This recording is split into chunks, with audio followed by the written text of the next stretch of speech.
Everybody. My name is Matthew Crown, and I'm here today to talk to you about the new tool for open and fair metadata annotation in environmental microbiome research, OMEinfo. I'm part of the Microbial Environments group in the Hub for Biotechnology in the Built Environment, and I have a particular interest in exploring the ways that our built environment shapes the indoor microbiome and also our host microbiome. Specific microbiome signatures have been linked to a number of different environmental characteristics, which can have both positive and negative impacts on human health. For example, living in rural areas and with rural microbiomes has been shown to decrease risk of developing asthma in children and has shown benefits to adults moving to rural locations as well. Small particulate matter and nitrogen dioxide have been shown to negatively impact our skin microbiota.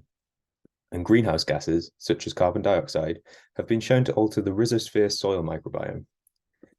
In addition to this, locations have been shown to be classifiable to a high accuracy at a city level based purely on their microbiome compositions.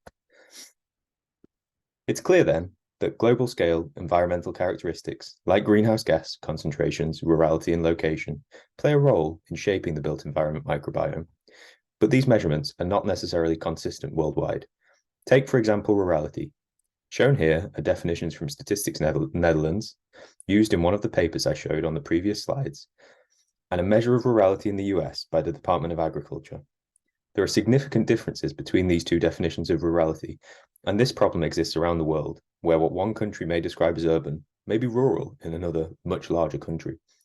We might think that's okay, as we can just share the location a sample was taken from, and researchers can use this information to understand relative to their own data what a sample's context is.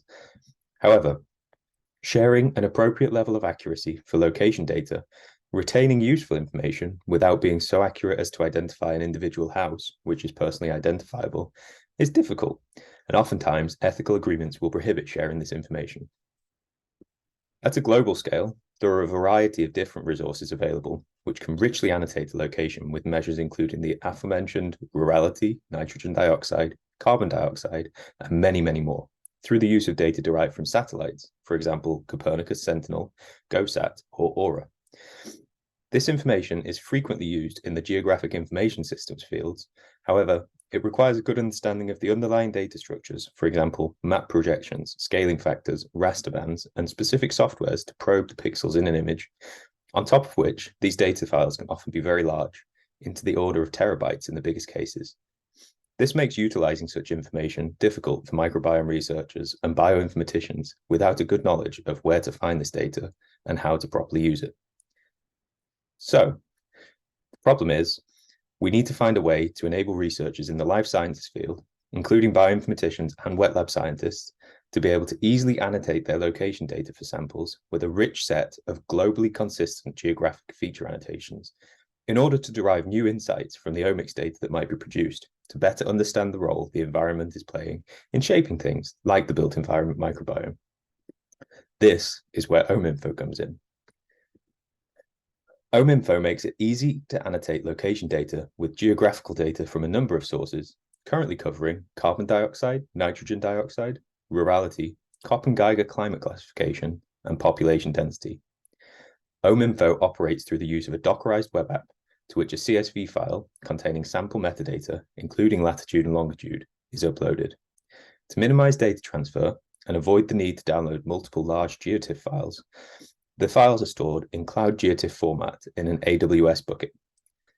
These Cloud GeoTIFF files are queried for a particular tile or subset of the data, which is returned and can be used to obtain information on a specific location within the tile.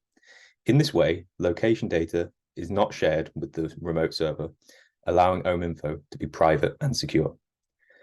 The derived geographical information is then served to users through a dashboard, allowing investigation of the data distribution for every feature through histograms, bar plots, but also on an interactive map. The underlying datasets used in OMEinfo are maintained in a version dataset, which can be downloaded from the S3 bucket, should users wish to make use of this for their own investigations. And the annotated data can be downloaded in CSV format to be utilized in downstream investigations. Finally, users are able to download a BibTeX file containing citations for all of the data that is used to generate metadata in OMEinfo, as well as the OMEinfo tool. Thank you for listening, and thanks to the organizers for the opportunity to speak. You can check out OMEinfo through the QR code or search for it on GitHub.